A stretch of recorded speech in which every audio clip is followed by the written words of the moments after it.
has signals for coming. How did this somebody get I know, yes. Did you hear Dr. Bo giggle? He's like, hee hee. All right, so for aerobic, you have to have oxygen with glucose in the mitochondria, and you make most of your ATP. That's all I'm going to say about that. You know, like real simple again. It's in the mitochondria and There's oxygen and sugar. What's the point of this picture? it's anaerobic, no Step oxygen. The guy gets held his breath. Exactly. Because he's exercising, he's burning the fuel, he's crashing. Then all of a sudden, no oxygen, anaerobic. Exactly. Well, here's like some of the details, like creatine and how you convert it and do the whole thing, but we're not going to do that because like it's way crazy. What do you guys think? Okay. Yeah, If it's way crazy, I'm all glycolysis, and we do that whole pyruvic acid thing, conversion, lecithin, protein, yada yada, who cares, lactic acid. I don't care, you guys care? No. Okay, so, do your muscles get tired? Yes. Yes, if you only exercise for so long and then you get really tired, you can't lift anymore, whatever, you say you have muscle fatigue. Yes, if your muscles wear out, you're fatigued. That's all that's it, right? So maybe mentally you want to lift something up, but you're just too worn out to physically do it. It's fatigue. That's all we're going to say. The spirit is willing. That's it. Yeah, we're good there. And maybe like a little here too. Okay. So if your body has like a stored amount of ATP, let's say you have, I don't know, like 1 million units or whatever, and you start exercising, you're burning through that 1 million units pretty quickly, right? Probably so fast that your body can't really replace it while you're exercising. That's why you start to breathe heavily, that's why you start to perspire, that's whatever. All that metabolic activity is going on there. So when you're done exercising, you breathe a little heavily even after you stop because you're trying to repay yourself to make some more ATP to store it up. So they're talking about this oxygen debt thing and how you have to go back because you've burned through everything. You have to go back and recharge yourself. Right, so we're saying that. So it's evident in heavy breathing after some sort of exertion, exercise. You guys like heavy breathing, by the way? Yeah. Depends on the exercise. Depends on the exercise. And relax. Get a phone call. I don't know. From the state. I don't get those phone calls. Who does that? A lot of people make that. Give your cell phone number. How do you know? Alright, what else happens to your body after you exercise? You get hot, right? So you're like sweaty after exercise because of all the metabolic activity, all the muscle contraction, whatever. So all those chemical reactions make you sweat, basically, right through there. Right? Respiratory muscles work harder. Tissue repair has to start. Bone repair, muscle repair, all that stuff has to occur after you exercise. That's why you get all hot and sweaty. Yeah, I know, it's crazy, isn't it? Okay, let's look at this. This makes really pretty good sense. Let's do like some examples, whatever. If I have some muscles over here, you guys are good? Yep. Happy so far? Okay. So here's my deal. If I take one nerve and I control, I don't know, 1, 2, 3, 4, I'll say 5 muscle cells. Okay, so I'm gonna like control 5 muscle cells with my one little neuron over here. I'm gonna say I can lift 5 pounds.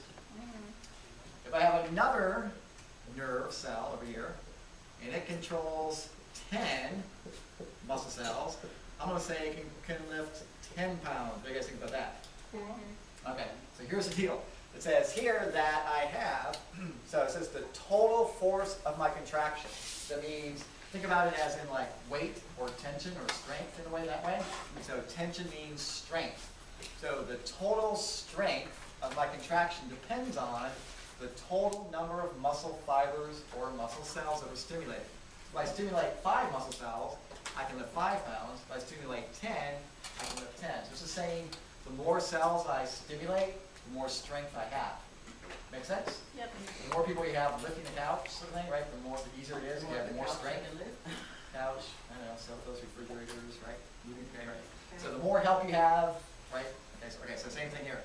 So also the frequency. So that means this. If I send just one signal from my nerve to my muscle cells telling it to lift, I can lift 5 pounds. What if I send another signal right behind it? So signal number 2. 5 pounds, right? Yeah, can I lift more than 5 pounds or less than 5 pounds, do you think? Still 5 pounds. The same amount. Actually, a little bit more. I can do more. So if I stimulate it, it's like you're working, and your supervisor comes around one time and is like checking out on you. He's like, hey, get back to work. You're back to work. Then you have to come back again, or you're like, work harder maybe. Like then you know he's coming back. Sort of thing. I was thinking, all right. So yeah, so if you get 2 signals, you can actually lift more. Maybe you can lift like 6 pounds now with that second signal. And say a third signal right behind it, I could probably lift 7 pounds. So the frequency of my stimulation also has some effect on the strength or the tension that can be produced with those muscle cells. So the frequency of stimulation, the total number of muscle fibers stimulated, all has something to do with that direct correlation with the strength, the tension, and the force that muscles can produce. Amount of stretch prior to the contraction. So what does that mean? Stretching your muscles before you exercise gives you better results, sort of thing, right? So if you can warm the muscle up, it works better. Like warming your car before you drive it usually, right, works a little bit better. So same thing here. Isn't that stimulation though, stretching? Form of stimulation? Well, stretching, yeah, you're pulling the muscle, the fibers apart, because you get a better, right, better contraction. Like neurological stimulation. So just go with that. So we call that our, actually it's called a motor unit. That'll be my notes, look over here. So that's it. So it says a motor unit is just that. One neuron and all the muscle cells that it controls. And the word innervate just means controls. So one neuron and all the muscle cells that it controls. It's called a motor unit. I have different sized motor units. I have big ones and small ones. What do you guys think about that? That's pretty easy, right? Yeah, so this one neuron can actually stimulate hundreds of muscle cells if I need to. And there's a picture of, again, my little neuron, blue or purple, and all the different little muscle cells that I can stimulate over there. And but each muscle has numerous motor units. What does that mean for you too? Each muscle has numerous motor units. You get a lot of things controlling all those muscles. Pretty much, so let's think about it. So let's draw like a big biceps brachii muscle. What do you guys think about that? Okay. So here's your biceps muscle. So we'll draw it like this. Tendon, the muscle going down, tendon. Alright, so there's my biceps brachii muscle. My little tendons on the end. And it says that one muscle has several motor units. So here could be like motor unit number 1. You want to circle that. And then here's motor unit number 2. Do that. Motor unit number 3. Here's number 4. Look like that. And I don't know, 5 over there. Go to 6 and 7. Right, so one muscle, like your biceps muscle, is made up of several motor units. Because the deal is this: if I pick up this pen versus, versus this backpack, sort of thing, I'm lifting them both, sort of thing. Do I want to like use all my motor units to like lift this one little pen, or just like maybe one? Yeah, one. So I want to just use one because I can save fuel. The body's like really good about conservation and things like that. So I don't like activate all my motor units, but I don't have to. So I just like activate one motor unit to lift light things. If I lift something very heavy, I can do it. I can go ahead and activate more motor units to lift a heavier object. So it helps the body save energy. Also helps with repair of tissue and things like that. So good. So I can do some recruitment if I need to. I can actually activate more to lift heavier objects. Alright, so I think we're good on that. So yeah, I said that already. Each muscle has numerous motor units. We're good. And here's the motor unit thing. Smaller ones are small, right? So they only have like maybe 5 muscle cells they control versus the larger ones which have more. Which one do you think would have more precision, movement? Smaller. Smaller, right? So you have one supervisor supervising 5 people. You have probably better control than one supervisor controlling 10 or 15.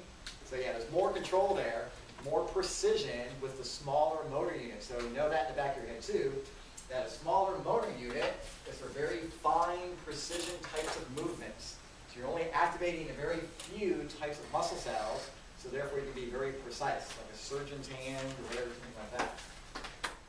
And it says, yeah, not all motor units are active at all times because, yeah, maybe this guy's working, these are resting. And you can like alternate back and through, right? If you need to. If you're like doing some sort of repetitive motion, maybe this guy works for a little bit, and he takes a break, and we'll kick in number 2. 2 will work for a little bit, they'll take a break, and then number 3 can kick in. So you can sort of like alternate back and forth so these muscles can recharge, right? Those motor units can recharge while the other ones work. So you can sort of like alternate through. we said, yeah, the more tension, the more